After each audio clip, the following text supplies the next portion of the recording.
সকাল শ্রোতা বন্ধু, অভিজ্ঞাপনে জানাই স্বাগত। আজ আপনার সাথে রয়েছি আমি আরজি চিন্ময়, আর রয়েছি আমি সাথী। তো শ্রোতা বন্ধু, চলুন চায়ের পেয়ালায় চুমুক দিতে দিতে অভিজ্ঞাপনে আপনার সাথে আমরা রয়েছি। শ্রোতা বন্ধু, আজ কিন্তু একটি বিশেষ দিন। প্রতি বছর 11 এপ্রিল আজকের দিনটিতে আমাদের দেশে পালন করা হয় ন্যাশনাল সেফ মাদারহুড ডে বা জাতীয় নিরাপদ মাতৃত্ব দিবস। একজন গর্ভবতী মহিলার সঠিক স্বাস্থ্য সেবা, প্রসবকালীন নিরাপত্তা এবং প্রসবোত্তর যত্নের গুরুত্ব সম্পর্কে সচেতনতা বাড়াতেই এই দিনটি মূল লক্ষ্য। ভারতের হোয়াইট রিবন অ্যালায়েন্সের অনুরোধে ভারত সরকার 2003 সালে কস্তুরবা গান্ধীর জন্মবার্ষিকী উপলক্ষে 11 এপ্রিলকে জাতীয় নিরাপদ মাতৃত্ব দিবস হিসেবে ঘোষণা করে। ভারত বিশ্বের প্রথম দেশ যারা সরকারিভাবে এই দিনটি পালন শুরু করে, আর এর পেছনে রয়েছে কিছু গুরুত্বপূর্ণ উদ্দেশ্য, যেমন গর্ভাবস্থায় বা প্রসবের সময় সঠিক চিকিৎসার অভাবে যাতে কোনো মায়ের মৃত্যু না হয় সেদিকে নজর দেওয়া, গর্ভবতী মহিলাদের পুষ্টি, রক্তাল্পতা প্রতিরোধ এবং প্রসব পূর্ব পরীক্ষার প্রয়োজনীয়তা সম্পর্কে সচেতন করা। এছাড়া বাড়িতে প্রসবের ঝুঁকি কমিয়ে হাসপাতালে বা স্বাস্থ্য কেন্দ্রে প্রশিক্ষিত নার্স ও ডাক্তারের তত্ত্বাবধানে প্রসব নিশ্চিত করা।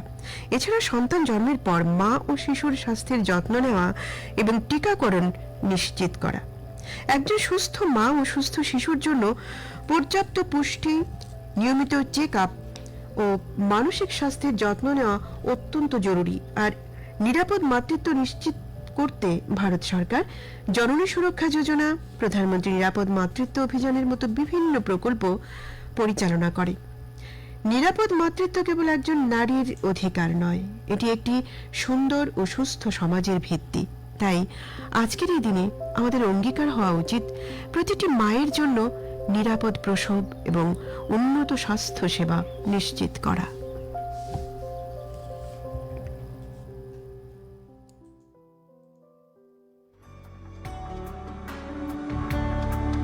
তুমি নরম ফুলের গান, তুমি গরম ভাতের ভাব, তুমি অভিমানের চুপ, তুমি কান্না জমা মন। আমি তোমার ছায়ায় ছায়ায় থাকি মা, আমি তোমার চোখের তারায় বাঁচি মা, আমি তোমার মায়ায় মায়ায় থাকি মা, আমি তোমায় হাওয়ায় আবার ডাকি মা, আমি তোমায় ভালোবাসায় মুড়ে রাখি মা।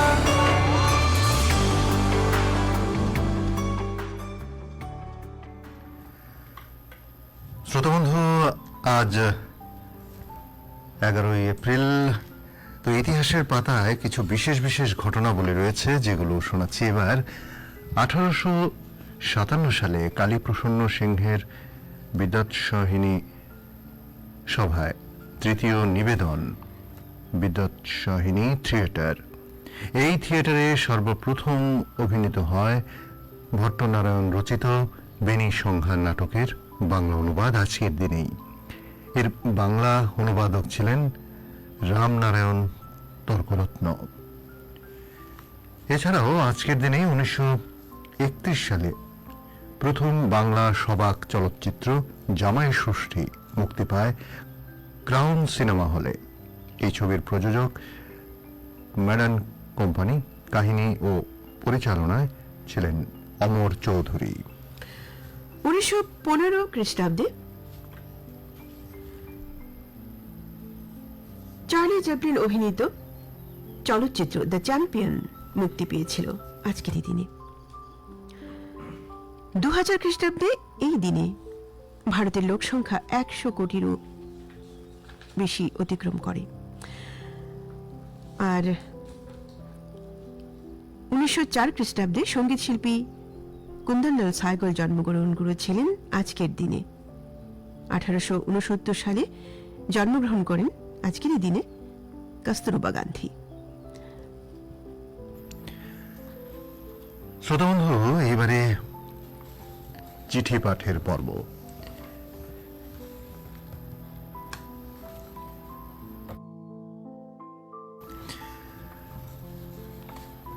আমাদের এই মাসের প্রথম প্রসঙ্গ ছিল বৈশাখের স্মৃতি। এ নিয়ে লিখেছেন পুলক কুমার ত্রিপাঠী, পশ্চিম মেদিনীপুর থেকে। প্রিয় বিজ্ঞাপন, বছরের প্রথম দিনের আগমনী সুর যেন হালকা বাতাস ভেসে আসে, বৈশাখের রঙে আলোয় আর এক অনির্বচনীয় আনন্দে ভরিয়ে তোলে চারপাশ। এই সময়ে শপিং শুধু কেনাকাটা নয়, এটি অনুভূতির এক অনন্য উৎসব। নতুন বছরের শুরুতে নতুন পোশাক, নতুন সাজ, সবকিছুর মধ্যে লুকিয়ে থাকে নতুন করে বাঁচার এক নির্মল আহ্বান। বৈশাখী শপিং মানেই ভিড় বাট্টায় মুখর বাজার, দোকানের সামনে ঝলমলে আলো আর মানুষের চোখে উচ্ছ্বাসের দীপ্তি। লাল সাদা শাড়ির ঐতিহ্যে কেউ খুঁজে পায় নিজের সৌন্দর্য, আবার সূক্ষ্ম নকশার পাঞ্জাবিতে কেউ খুঁজে পায় নিজের আভিজাত্য। ছোটদের কাছে নতুন জামার গন্ধ এক অদ্ভুত আনন্দ, বড়দের কাছে তা জাগিয়ে তোলে পুরনো দিনের মধুর স্মৃতি।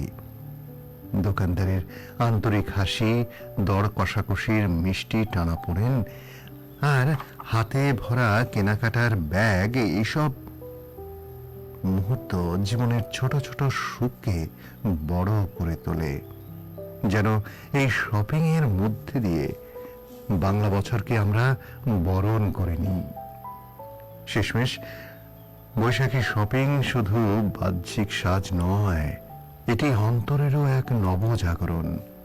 পুরনোকে বিদায় জানিয়ে নতুনকে বরণ করার মধ্যেই লুকিয়ে থাকে বৈশাখের আসল সৌন্দর্য। নমস্কার, পুলক কুমার ত্রিপাঠী, বালিচক, পশ্চিম মেদিনীপুর।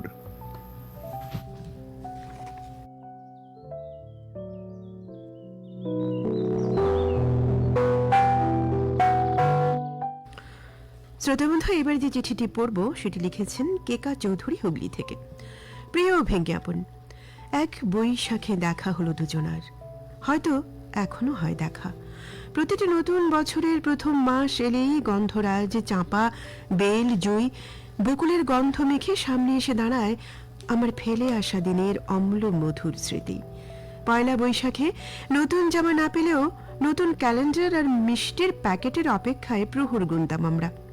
একান্নবর্তী পরিবারের আমরা কয়েকজন ভাই বোন খুব ভোরে ঘুম থেকে উঠে একে অপরকে ডেকে আমতলা জামতলা ঘুরে কৃষ্ণচূড়ার নিচে দাঁড়িয়ে চেষ্টা করতাম একটা ফুল যদি না।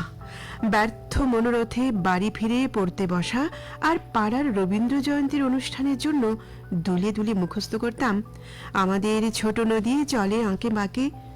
ঘড়ির কাঁটা নয়ের ঘর ছুলে দল বেঁধে পুকুরে ঝাঁপ দিয়ে জল তোলপাড় করে সাঁতার কাটতে কাটতে ভাবতাম বুঝি হাঁস হয়ে জন্মালেই ভালো হতো। না, দুঃখের কোনো অবকাশ থাকতো না। স্কুলে তখন গ্রীষ্মের ছুটি। দুপুরে মা, কাকিমা, ঠাকুমা বিশ্রাম নেওয়ার জন্য ঘরের দরজা বন্ধ করলেই আমরা চুপি চুপি রান্নাঘর থেকে নুন লঙ্কা চুরি করে সোজা আমতলায়। আর যেদিন কালবৈশাখীর তাণ্ডবে মেতে ওঠে প্রকৃতি, আমরাও তার এলোমেলো ছন্দে পা মিলিয়ে ছুটে বেড়াই এক আমতলা থেকে আরেক আমতলায়। বাড়িতে ফ্রিজ না থাকায় শিলাবৃষ্টির শিল কুড়িয়ে বাটি ভর্তি করা ছিল এক অন্য খেলা। সন্ধ্যায় পড়তে বসে ঢুলতে ঢুলতে বকুনি ছিল প্রতিদিনের পাওনা, কিন্তু ছুটি মিলতেই উঠোনে ঠাকুমার শীতল পাটিতে আশ্রয়।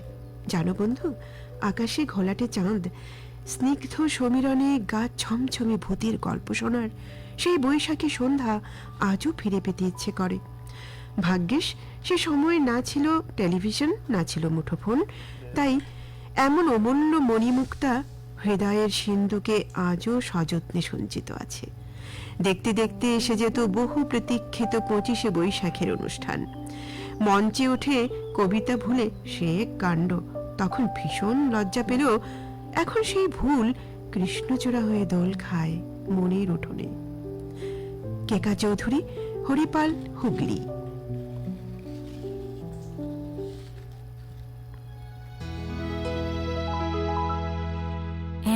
এক বৈশাখী দেখা হলো দুজনার, জ্যৈষ্ঠীতে হলো পরিচয়।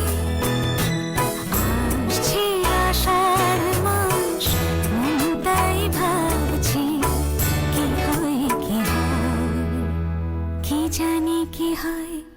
এক বৈশাখী দেখা হলো দুজনার।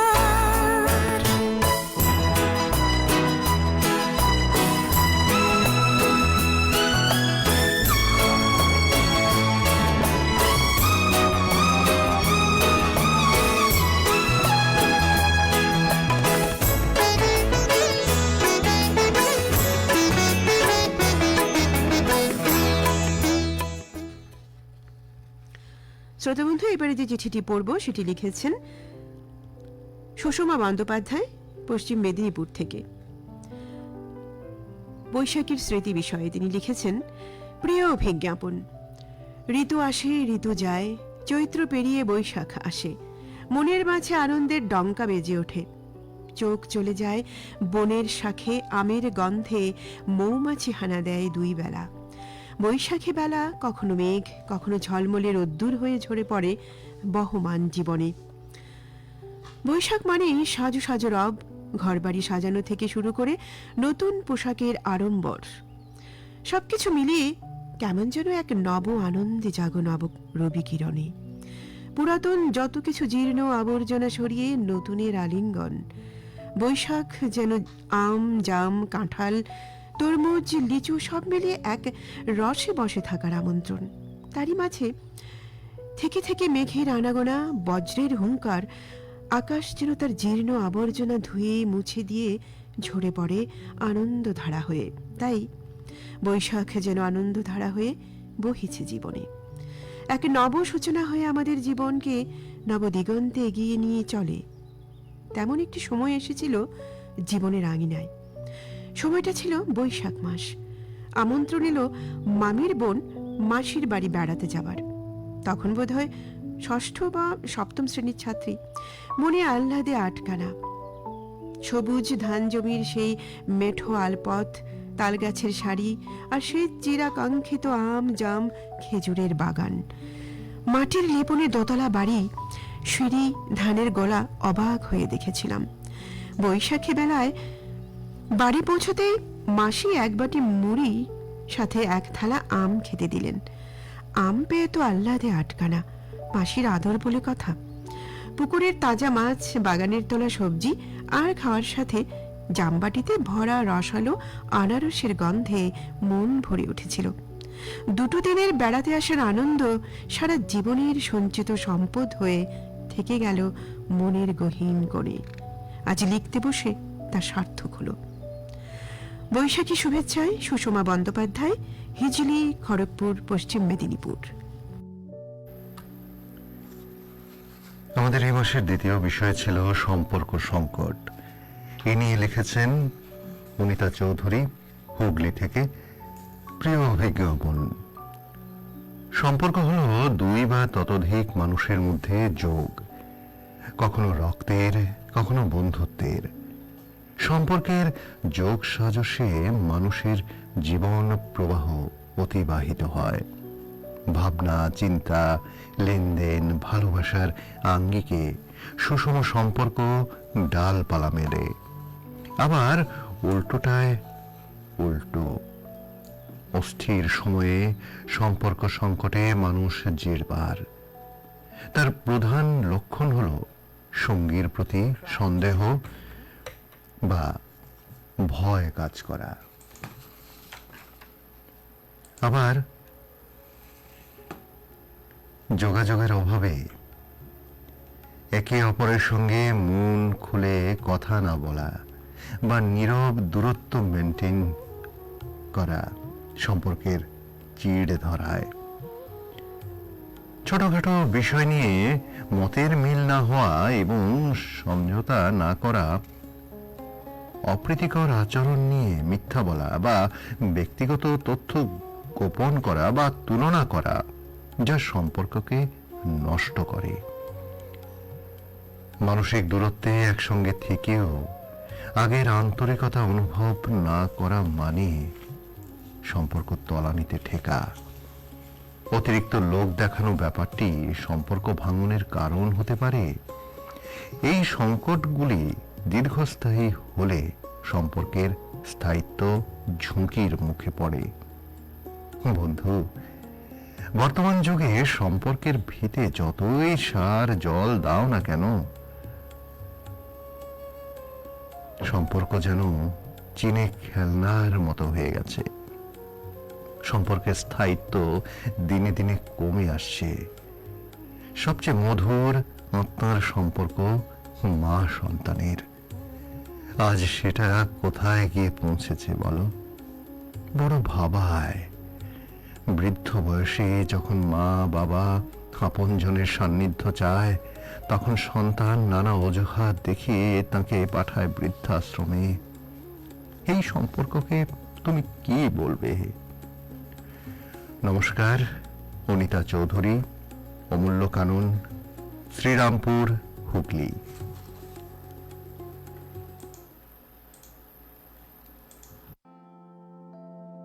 পাশে থাকা হবে না জেনেও, ভালো তো তোমায় বেসেছি। দু চোখ ভরেছি শ্রাবণে, বেখেয়ালে মন পড়েছি। জানি দেখা হবে না, মিছে তবু যাতনা।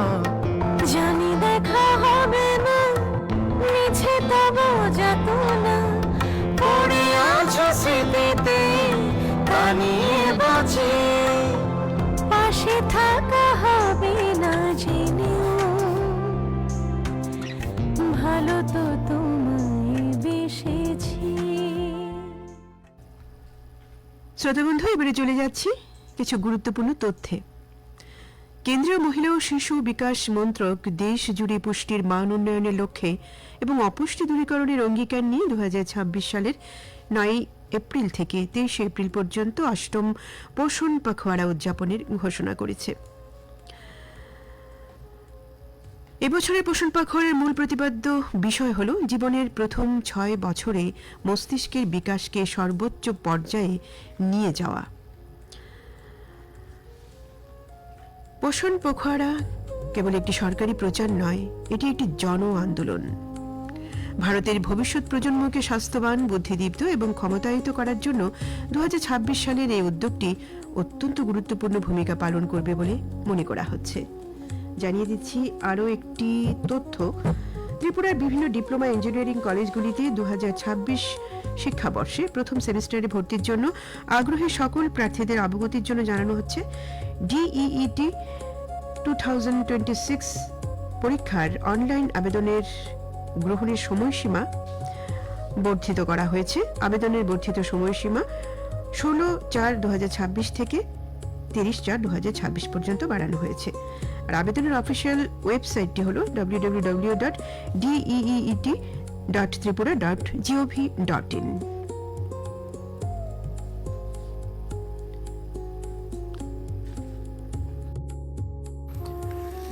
এবার আরেকটি তথ্য। আগামী 12 এপ্রিল, আগামীকাল 2026 TTDCর সাধারণ নির্বাচন পশ্চিম ত্রিপুরা জেলায় অবাধ ও সুষ্ঠুভাবে সম্পন্ন করতে এবং শান্তি শৃঙ্খলা বজায় রাখতে পশ্চিম ত্রিপুরা জেলার জেলা শাসক এক আদেশে BNSS 2023 163 নং ধারা অনুযায়ী কিছু বিধিনিষেধ আরোপ করেছেন। এই আদেশে 10 এপ্রিল 2026 তারিখ বিকেল 4টা থেকে আগামী 13 এপ্রিল 2026 তারিখ সকাল 6টা পর্যন্ত বলবৎ থাকবে। এই আদেশ অনুসারে ভোট গ্রহণ কেন্দ্রের 200 মিটার এলাকায় 5 বা ততোধিক ব্যক্তির সমবেত হওয়া নিষিদ্ধ। 3-এর অধিক 4 চাকার যানবাহন একসঙ্গে চলাচল করা যাবে না। 2 চাকার যানে সহযাত্রী বহন করা যাবে না। বিভিন্ন আগ্নেয়াস্ত্র, লাঠি, সূক্ষ্ম বর্ষের টুকরো, রড ইত্যাদি বহন করা যাবে না। তবে এই আদেশ সামরিক বাহিনী, আধা সামরিক বাহিনী, রাজ্য পুলিশ কর্মী, আইন শৃঙ্খলার কাজে নিয়োজিত অন্যান্য নিরাপত্তা সংস্থার কর্মী, নির্বাচনের কাজে যুক্ত সরকারি কর্মচারী বা সাধারণ দায়িত্বে নিয়োজিত ব্যক্তিবর্গের ক্ষেত্রে প্রযোজ্য হবে না। এই আদেশ অমান্যকারীর বিরুদ্ধে বিএনএসএস 2023-র 189 ধারা অনুযায়ী প্রয়োজনীয় ব্যবস্থা নেওয়া হবে, জানিয়েছেন পশ্চিম ত্রিপুরা জেলার জেলা শাসক। এবং একই ধরনের বিধিনিষেধ কিন্তু রাজ্যের সমস্ত জেলায় জারি করা হয়েছে বিভিন্ন জেলার শাসকদের দ্বারা। শ্রোতা বন্ধু, এবারে স্বাস্থ্য সম্পর্কীয় কিছু কথা আপনাদের জানিয়ে দিই। আমরা চৈত্রের প্রায় বিদায় লগ্নে এসে পৌঁছেছি। চৈত্রের বিদায় মানেই বসন্তের সেই নাতিশীতোষ্ণ আবহাওয়ার বদলে গ্রীষ্মের উষ্ণতাকে বরণ করে নেবার সময়। আর এই গ্রীষ্মের সময়টাতে একটা অসহ্য গরম আমাদের কাছে অস্বস্তির কারণ হয়ে দাঁড়ায়। এই সময় অত্যন্ত ঘাম হয় শরীরে, সঙ্গে খাবারে অরুচি, ক্লান্তি দেখা দেয়। গরমকালে এই অস্বস্তি থেকে মুক্তি পেতে আপনারা খেতে পারেন দই। পেট ঠান্ডা রাখতে দইয়ের জুড়ি নেই। দইয়ের ল্যাক্টোব্যাসিলাস ভালো ব্যাকটেরিয়াকে উদ্দীপিত করে। এতে রয়েছে প্রচুর পরিমাণে ক্যালসিয়াম ও vitamin D, protein, amino acid. দইয়ের প্রোটিন সহজে হজম হবার কারণে শিশু থেকে বয়স্ক সবার জন্য অত্যন্ত উপকারী। এছাড়া রক্তে কোলেস্টেরল কমাতে সাহায্য করে দই। প্রিম্যাচিওর এজিং, জন্ডিস, হেপাটাইটিস ও প্রতিরোধ করতে পারে দই। তবে মনে রাখবেন, মিষ্টি নয়, টক দই কিন্তু বেশি পুষ্টিকর। এতে রয়েছে প্রোবায়োটিক উপাদান, উপকারী ব্যাকটেরিয়া, যেগুলি শরীরের ক্ষতিকর ব্যাকটেরিয়াকে মেরে ফেলে রোগ প্রতিরোধ ক্ষমতাকে বাড়িয়ে তোলে। তবে রাতের বেলায় দই কিন্তু না খাওয়াই ভালো। তাহলে গরমকালে আপনার খাদ্য তালিকায় অবশ্যই দইকে রাখুন ও সুস্থ থাকুন।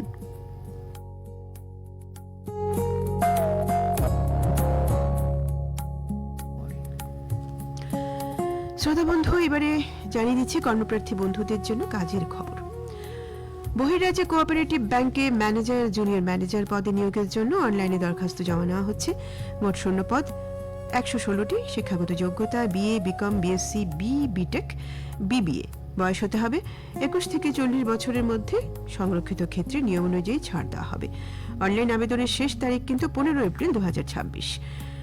বাছাইকৃতদের কম্পিউটার ভিত্তিক পরীক্ষা ও ইন্টারভিউর কেন্দ্র এবং তারিখ জানিয়ে দেওয়া হবে এদের ওয়েবসাইটে। লগ ইন করতে পারেন www.cooperatives.gov.in এ।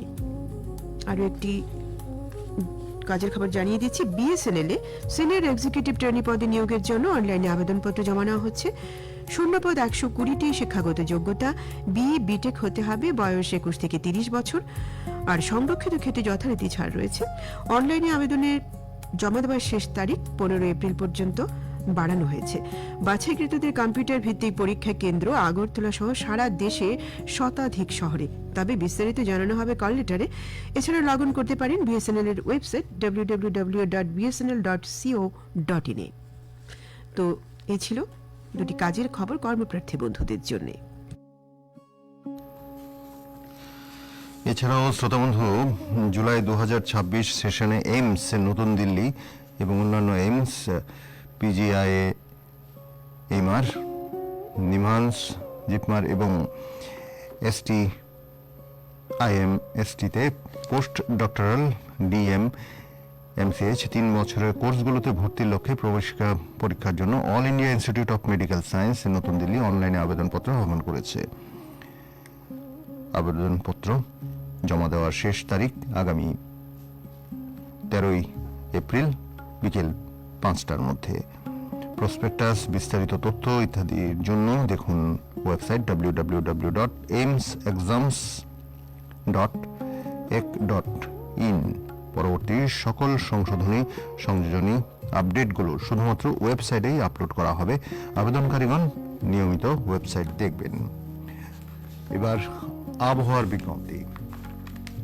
আগরতলা এবং তার পার্শ্ববর্তী অঞ্চলের আবহাওয়ার পূর্বাভাসে জানানো হয়েছে, আকাশ সাধারণত মেঘাচ্ছন্ন থাকবে এবং হালকা থেকে ভারী বৃষ্টিপাতের সম্ভাবনা রয়েছে বিভিন্ন জায়গায়। আগামী 24 ঘন্টায় সর্বোচ্চ আর সর্বনিম্ন তাপমাত্রা থাকতে পারে বলে অনুমান করা হচ্ছে, যথাক্রমে 33 ডিগ্রি সেলসিয়াস এবং 21 ডিগ্রি সেলসিয়াসের কাছাকাছি। গতকালের সর্বোচ্চ তাপমাত্রা পরিলক্ষিত হয় 32 ডিগ্রি সেলসিয়াস। আজ ভোরের সর্বনিম্ন তাপমাত্রা ছিল 19.7 ডিগ্রি সেলসিয়াস। বাতাসে আপেক্ষিক আর্দ্রতার পরিমাণ সর্বোচ্চ 99%, সর্বনিম্ন 74%। ভোর 5:30 পর্যন্ত বৃষ্টিপাত হয় 2.1 মিলিমিটার। একটি সতর্কবার্তাও জারি করেছে আবহাওয়া দপ্তর। রাজ্যের বিভিন্ন জেলায় বজ্রবিদ্যুৎ সহ বৃষ্টিপাতের সম্ভাবনা রয়েছে। জানিয়ে দিলাম আবহাওয়ার বিজ্ঞপ্তি। আর এর সঙ্গেই শ্রোতাবন্ধু, ঘড়িবাবু জানাচ্ছে বিদায় নিতে হবে। সবাই খুব খুব খুব ভালো থাকবেন, সুস্থ থাকবেন এবং আজকের দিনটি খুব ভালো যাক। আর এতক্ষণ আপনাদের সঙ্গে ছিলাম আমি সাথী, এবং আমার সঙ্গে ছিলেন আমি আর যে চিন্ময়। নমস্কার, সবাই খুব ভালো থাকবেন। আমরা মলয় বাতাসে ভেসে যাব, শুধু কুসুমের মধু করিব পান। মলয় বাতাসে ভেসে যাব, শুধু কুসুমের মধু করিব পান। ঘুমাবো কেতকী সুবাস শয়নে, চাঁদের কিরণে করিব স্নান। ঘুমাবো কেতকী সুবাস শয়নে, চাঁদের কিরণে করিব স্নান। মলয় বাতাসে ভেসে যাব, শুধু কুসুমের মধু করিব পান। আমরা মলয় বাতাসে ভেসে যাব শুধু।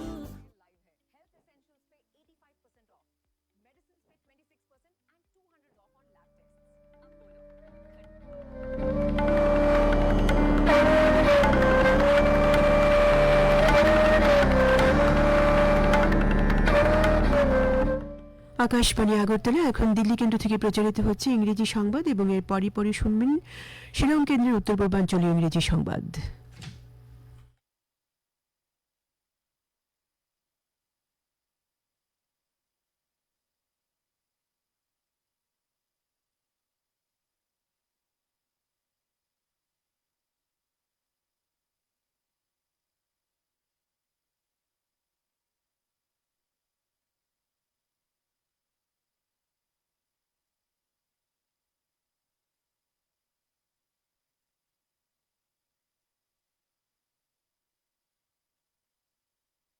Presents morning news.